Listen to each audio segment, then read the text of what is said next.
May God bless you all children. ఈరోజు కూడా మనము గ్రామర్ ఐటమ్స్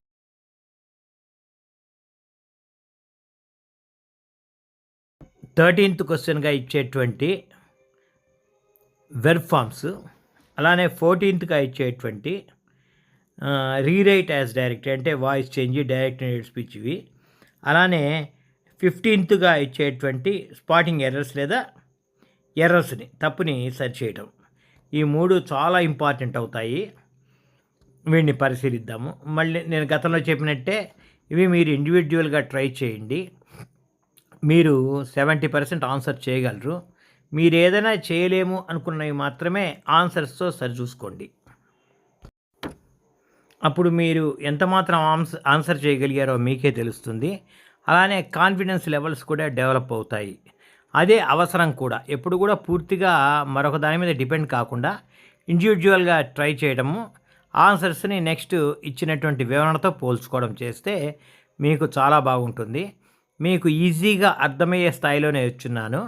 ఇది ఇంటర్మీడియట్కైనా, డిగ్రీకైనా, కాంపిటేటివ్ ఎగ్జామినేషన్స్కైనా ప్రశ్న నెంబర్లు మారుతుందే కానీ సమాచారం ఇదే. కాబట్టి అందరూ కూడా దీన్ని ఇంపార్టెంట్గా భావించి కంటిన్యూ చేసి బాగా ఆన్సర్ చేయండి. మీరు లైక్ చేయండి, షేర్ చేయండి, సబ్స్క్రైబ్ చేయండి. అలానే బెల్ ఐకాన్ని కూడా టచ్ చేసి ఎంకరేజ్ చేయండి మన ఛానల్ని. మీ ఫ్రెండ్స్కి కూడా ఇంట్రడ్యూస్ చేయండి. Let's get in to the topic. Let's start. Fill in the blanks with suitable form of the verb given in the brackets. బ్రాకెట్స్లో ఇచ్చిన వెర్బుని అబ్జర్వ్ చేసి దాని సరైన రూపాన్ని ఇక్కడ ఉపయోగించాలి. She never dash take coffee. Never అంటే ఎప్పుడూ తీసుకోదు, అంటే తీసుకునే అలవాటు లేదు, హ్యాబిట్స్ అని చెప్తున్నది కాబట్టి సింపుల్ ప్రెజెంట్ టెన్స్లో చెప్పండి. సింపుల్ ప్రెజెంట్ టెన్స్లో చెప్పేటప్పుడు సబ్జెక్ట్ షీ థర్డ్ పర్సన్లోనూ సింగులర్ నెంబర్లో ఉంది కాబట్టి వెర్బ్కి టేక్కి ఎస్ చేర్చి టేక్స్ అవుతుంది. కాబట్టి షీ నెవర్ టేక్స్ కాఫీ, అది ఆన్సర్ అవుతుంది.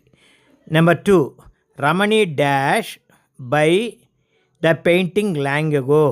లాంగ్ ఎగో అనగానే మీకు అది ఎప్పటిదో పాస్ట్ టెన్స్ కాబట్టి సింపుల్ పాస్ట్ టెన్స్లో చెప్పండి విషయాన్ని. బై అనే వెర్బ్ యొక్క పాస్ట్ టెన్స్ రూపం bought, BOUGHT. Ramani bought the painting long ago అనేది బాట్ ఆన్సర్ అవుతుంది. 3, ఎస్టర్డే. ఎస్టర్డే అనగానే ఇది పాస్ట్ టెన్స్, మనకు గుర్తు రావాల్సింది. Yesterday when I went home my kids dash sleep. ఇంటికి వెళ్ళేటప్పటికి మా పిల్లలు నిద్రపోతున్నారు కాబట్టి పోతూ ఉన్నారు continuous tense. Yesterday past tense, past కంటిన్యూస్లో చెప్పండి. చిల్డ్రన్ లేదా కిడ్స్ కాబట్టి ఇది ప్లూరల్ కాబట్టి were sleeping, my kids were sleeping అని రాయాల్సి ఉంటుంది. వర్ స్లీపింగ్ అనేది ఆన్సర్ అవుతుంది. గమనించండి, చిన్న చిన్న ఎర్రర్స్ జరగనీయకుండా చూసుకోండి. Kids plural, yesterday past tense, continuous tense, past కంటిన్యూస్లో చెప్పాలి were sleeping. 4th one, she dash learn classical music for a long time. For a long time అనగానే ఎప్పుడో మొదలయ్యి ఇప్పటికీ జరుగుతున్న చర్య కాబట్టి ఇది పర్ఫెక్ట్ కంటిన్యూస్ టెన్స్లో చెప్పాల్సి ఉంటుంది. She has been learning classical music for a long time. చాలా కాలం నుంచి అని, అంటే ఎక్కువ కాలం నుంచి అన్నప్పుడు పర్ఫెక్ట్ కంటిన్యూస్ టెన్స్ని ఉపయోగించాలి, ప్రజెంట్ పర్ఫెక్ట్ కంటిన్యూస్ టెన్స్. అదే గనక ఫర్ ఏ లాంగ్ టైం అనకుండా ఉంటే మనం కంటిన్యూస్ టెన్స్లో కూడా చెప్పచ్చు. 5th one, if you had asked me, if you had asked him he dash help you. If you had asked him ఇది conditional క్లాజ్లో 3వది, ఇంపాసిబుల్ కండిషన్ అంటారు. ఇది నువ్వు అడిగి ఉంటే చేసి ఉండేవాడు కాబట్టి హ్యాడ్ ఆస్క్డ్ అని పాస్ట్ పర్ఫెక్ట్ ఇచ్చాడు కాబట్టి వుడ్ హ్యావ్ అని రావాల్సి ఉంటుంది. He would have helped you. Have తర్వాత వెర్బ్ యొక్క 3వ రూపం కాబట్టి he would have helped you అని రాయాల్సి ఉంటుంది. అంటే ఇవి కండిషనల్ క్లాజులు చాలా ఇంపార్టెంట్. దీని మీద కూడా నేను వీడియో ప్రత్యేకించి చేస్తున్నాను, ఒకసారి చూడండి, మీకు ఐడియా వచ్చేస్తాయి. Next 14th question, rewrite the following sentence based on the instructions given. ఇచ్చిన సూచనల మేరకి రాయండి అని. She has open the door change into passive voice, అంటే వాయిస్ చేంజ్ ప్యాసివ్ వాయిస్లో రాయాల. ఇక్కడ she subject, the door object, కాబట్టి ద డోర్ని ముందుకు తీసుకురండి. The door has been opened by her అని రాయాల్సి ఉంటుంది. ఎందుకంటే she subject, the door object, the డోర్ని ముందుకు తీసుకురండి. ద డోర్ హ్యాజ్ ఉంది కాబట్టి has been opened, present perfect టెన్స్లోనే ఉండాలి. బై షీ కాస్త హర్గా మారుతుంది. Second one, the boy said mum please give me some milk. ఇది ముందు అర్థం చేసుకోండి. ఏమని చెప్పాడు? మమ్ వాళ్ళ అమ్మతో చెప్పాడు, ప్లీజ్ రిక్వెస్ట్ చేశాడు. కాబట్టి ఇక్కడ రెండు అంశాలని గమనించాలి. ఎవరితో చెప్పాడు? మమ్ అంటే వాళ్ళ అమ్మతో, అలానే రిక్వెస్ట్.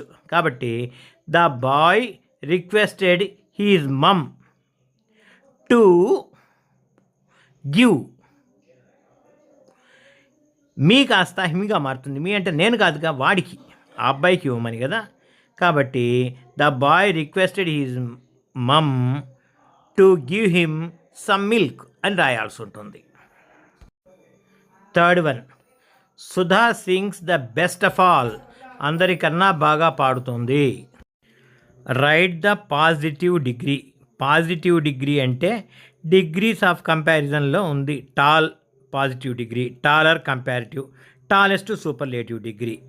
ఇక్కడ best, good, better, best, well, better, best. కాబట్టి బెస్ట్ సూపర్లేటివ్ డిగ్రీలో ఉంది. ఇక్కడ వెల్ వచ్చేటట్టుగా రాయాల.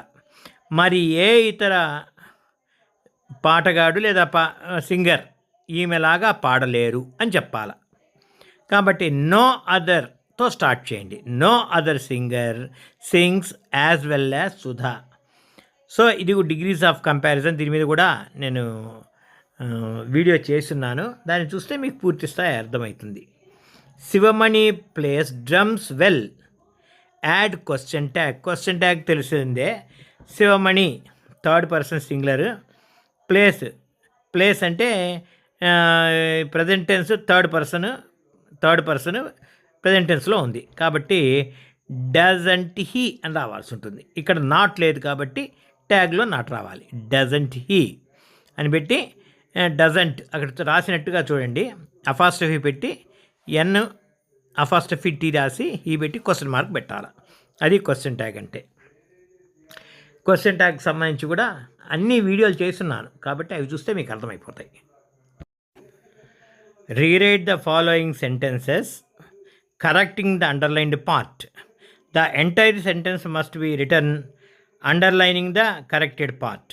ఇక్కడ ఒకటి గుర్తుపెట్టుకోండి, ఈ వాక్యాన్ని చూచి అందులో తప్పు ఉంది, ముఖ్యంగా అండర్లైన్ చేసిన భాగంలో ఉంది, దాన్ని సరిచేస్తూ పూర్తి వాక్యం రాయమని. నేను ఇక్కడ జస్ట్ ఆన్సర్ మాత్రమే రాస్తున్నాను, అలా కాదు, పూర్తి వాక్యం రాయమని అడిగాడు. కాబట్టి దీన్ని దృష్టిలో పెట్టుకొని మీరు పరీక్షలో జాగ్రత్తగా రాయండి. ఇది ఒక్కోదానికి ఒక్కొక్క మార్కు. ద రోజ్ ఈ స్మెల్లింగ్ స్వీట్. ఇందులో ఉండేటువంటి ఎర్రర్ ఏంటంటే స్మెల్ అనేటువంటి వెర్బ్కు ఇంగ్ రూప ప్రజెంట్ కంటిన్యూస్ టెన్స్ లేదు. ఈ స్మెల్లింగ్, ఈజ్ లవింగ్ ఇట్లాంటి పదాలు రాకూడదు. ఈజ్ హేటింగ్, ఈ పదాలని హేటింగు, స్మెల్లింగు, రికగ్నైజింగు, నోటీసింగ్ ఇలాంటి పదాలని కంటిన్యూస్ టెన్స్లో చెప్పకూడదు. కాబట్టి ద రోజ్ స్మెల్స్ స్వీట్ అని చెప్పాలంతే. Next second one, Lahiri has seen him long ago. Long ago అనగానే పాస్ట్ టెన్స్, గతంలో కూడా చెప్పున్నా, ఇందాక కూడా వచ్చింది ఇలాంటిది. లాంగ్ ఎగో అంటే పాస్ట్ టెన్స్, కాబట్టి హ్యాజ్ సీన్ అంటే ప్రజెంట్ పర్ఫెక్ట్ టెన్స్. ఇప్పుడే పూర్తయిన వాక్యానికి హ్యాజ్ సీన్ అని చెప్పాలి. కానీ ఇక్కడ లాంగ్ ఎగో ఉంది కాబట్టి దాన్ని హ్యాజ్ సీన్ని పాస్ట్ టెన్స్గా మార్చండి. సింపుల్ పాస్ట్ టెన్స్లో రాస్తే సరిపోతుంది. లాహిరి సాహిమ్ లాంగ్ ఎగో అని రాయాల్సి ఉంటుంది. Third one, mathematics are hard subject. Mathematics ఇది ఉచ్చారణ లేదా ప్రొనౌన్సియేషను ప్లూరల్ పలికినట్టుగా ఉంది కాబట్టి ప్లూరల్ మాత్రం కాదు. మ్యాథమెటిక్స్ అనే పదము ప్లూరల్ లాగా ఉన్నప్పటికీ సింగులర్ కాబట్టి ఈజ్ రావాలి. Mathematics is hard subject. Fourth one, hardly he saw the tiger when he Ryan అవే. ఇలాంటి వాక్యాన్ని hardly did he seen the tiger when he Ryan అవే అని రాయాల్సి ఉంటుంది. దీన్ని ప్రత్యేకించి మరొక క్లాసులో నేను చెప్తాను. ఇలాంటి వాక్యాలు రాసేటప్పుడు మనము ఇంటరాగేటివ్ షేప్లో తెచ్చి రాయాలి. ఈ entered into the hall late, enter into ఈ రెండు మీనింగ్లెస్. ఎందుకంటే ఎంటర్ అనే దాంట్లో ఇంటూ అనే పదం కూడా కలిసి ఉంటుంది. ఎంటర్ అనే వెర్బ్లో ఇంటూ అనే ప్రపోజిషన్ మీనింగ్ కూడా ఉంది కాబట్టి ఈ ఎంటర్డ్ ద హాల్ లేట్ అని రాస్తే సరిపోతుంది. మళ్ళీ ఒకసారి చెప్తున్నాను, ఈ వాక్యాన్ని సరిచేసి రాయటమే కాకుండా పూర్తి వాక్యం రాయటం అలవాటు చేసుకోండి, లేకపోతే మార్కుల్ని కోల్పోయే పరిస్థితి వస్తుంది. మీకు ఈ వీడియో నచ్చింది లైక్ చేయండి, షేర్ చేయండి, సబ్స్క్రైబ్ చేయండి. మీకు ఇచ్చిన డౌట్లని కామెంట్ సెక్షన్లో తెలియజేస్తే మరి కాస్త బెటర్గా నేను మీకోసం వీడియోలు తయారు చేయగలను. తప్పనిసరిగా మీ ఫ్రెండ్స్కు ఈ ఛానల్ని తెలియచేయండి. ఈ ఛానల్కి వైడ్ పబ్లిసిటీ ఇచ్చి ఇది మీ ఛానల్గా చేసుకోండి. జై హింద్. Thank you.